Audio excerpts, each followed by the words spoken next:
Hey, how's everybody doing? It's been cold. You know, we just came out of Winter Storm Fern. Everyone was bracing. We were preparing around here as well for the forecast for the wave that was going to be coming through our service territory. Thankfully, it was not as bad as anticipated. When we get into storm situations, I'll tell you, when we have forecasts that call for freezing rain, ice, that kind of stuff, we get more elevated than when we just have accumulation for snow. Snow goes ahead, hits the ground. A lot of times when it's a snow event or the roads get a little bit snow-packed or a little bit slick, we usually end up taking care of, unfortunately, vehicle accidents, things that leave the road and hit our structures and cause outages. And so when we see that magic mixture of, freezing rain is coming, it's just right around freezing to 4 degrees below that, we really get more anxious about that. So we were in a pretty good mindset with what the forecast was. It kind of slowly came to our system. One of the other things that we do in that case, which I've talked about before, some of the states south of us had more of an event. I know you've all probably heard about, Nashville and the trouble they've had there. And so when we make it through that situation in good condition, we then wait to see if our statewide agency has had any calls from other states for mutual aid, asking for linemen, crews and trucks to go into a neighboring state or even further south than that to go help. Missouri had that call. Ozark Electric wasn't, tasked. We had put into the offering we could send 3 crews, but they were able to fill that with co-ops that were in proximity closer to where they would need to travel. So we're still at a full complement. I know there's some possibility for some weather, coming up, and we need to get through February. But as it stands right now, we're in great shape. Things are good. Inventory levels starting out the year are in good supply. Our product and materials that we need to take care of you and our system. And we kind of do an upsurge of that because we know that we're going to have, with spring, your projects come and your requests for build out come and hit us. We also have our own system plan and improvements that we want to do to change out old conductor, change out old poles, create better sectionalizing and flow on the system, do projects that need to be done to continue to take this system that is as old as it is and continues to age every day, and make sure that we're doing that. Our big project that I talked to you about mid-year last year, the 2 lake crossings. If you follow us on Facebook, you've seen some of the pictures of the investment that we've made down there. That's going great. I'd like to thank all of our strategic partners that helped us with, doing the study, doing the dirt work, doing the actual construction. Our Cape Fair crews were also called in to help with the transition of, bringing that conductor from those large towers back down into our system and getting it connected. And so I hope the disruptions that we had were understood. I thank you guys for your patience down in that area, and honestly, I really appreciate. We didn't have a lot of complaints. Our phones weren't ringing off the hook because you all understood that we're doing this in a way to help make the lake more reliable, that region stronger, and make our infrastructure up to a standard that will last for decades now and not need to be touched again. Also, in the beginning of February, we'll be going to our legislative conference, and we've talked about it before. That's where myself, key staff, and directors go up to Jefferson City. We make appointments to visit with our legislators and find out what issues are important to them, what are they working on.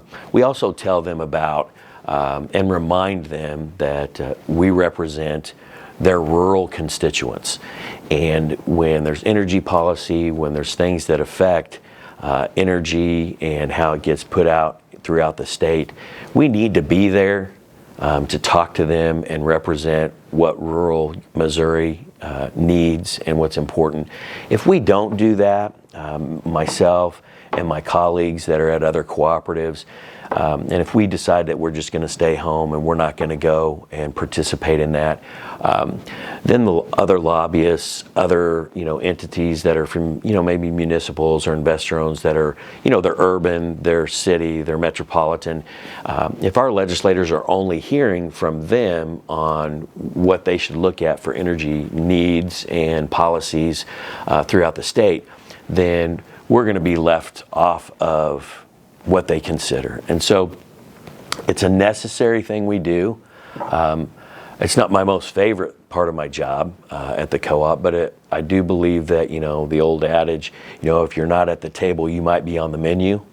And so that's the approach we take. We go up there to make sure that they hear that there's rural representation concerning what they look at for energy policy and things that might impact us. And so we'll be doing that. We also have a co-op 101 that's coming up on February 9th. It'll be here, hosted at headquarters here in Mount Vernon. It'll be at 6 p.m.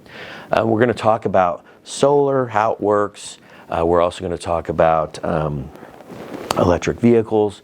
Our manager of engineering, Ken Raming, is going to be talking about that stuff. We also are fortunate to have one of our directors that is very knowledgeable in solar and electric vehicles. He owns both, and he'll be there presenting as well, giving a perspective of being an owner of those technologies on Ozark Electric and how it interplays with our grid, with our policies, with our billing. And so if you're intrigued by that, be sure and come up and join us. I think that you'll really enjoy the information that is shared that night.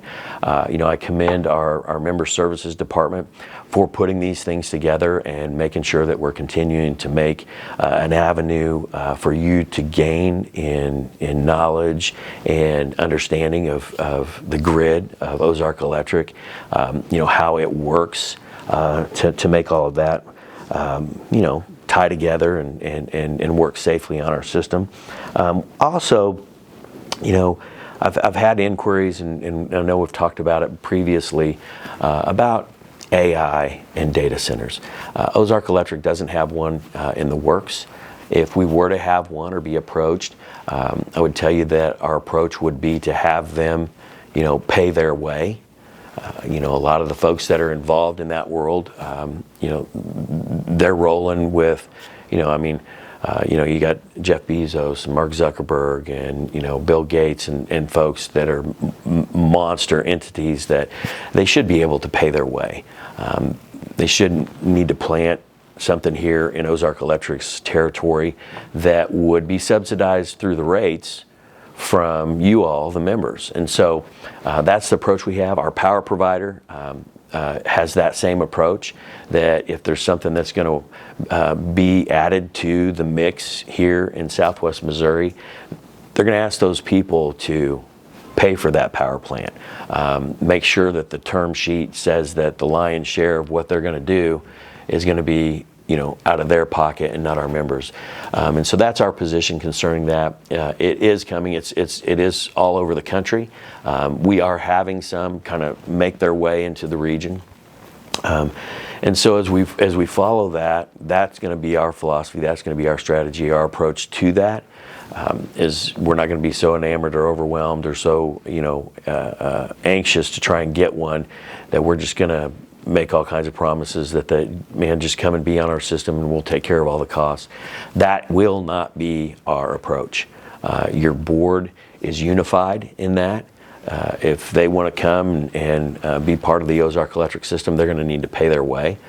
And so I wanted to tell that to our folks that are wondering about that and want to know what our strategy or philosophy concerning being approached about engaging in the data center bonanza that's going on in the United States. We have enough of our own growth just organically on our system to try and keep up with that. We don't need to overtax ourselves or overcommit and leverage out too far and get ahead of ourselves in a way that would hurt us, damage us, or put the pain on us financially to try and go do that. So that's not going to be give it away to try and get one. And so we don't have any in the works. And so if you have more concerning that, and if we were to have one, we would certainly release information about that, let you know what was going on, and talk about the protections on cost that we would make for our membership, because that's that's part of our priority. That's part of what we want to do, and that's the goal of running this thing as efficiently as we can.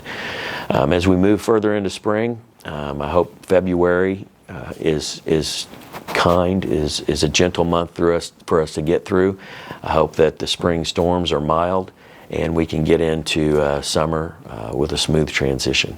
Okay, that's all I have for you today. I hope to see you at the Co-op 101, and we'll talk to you then.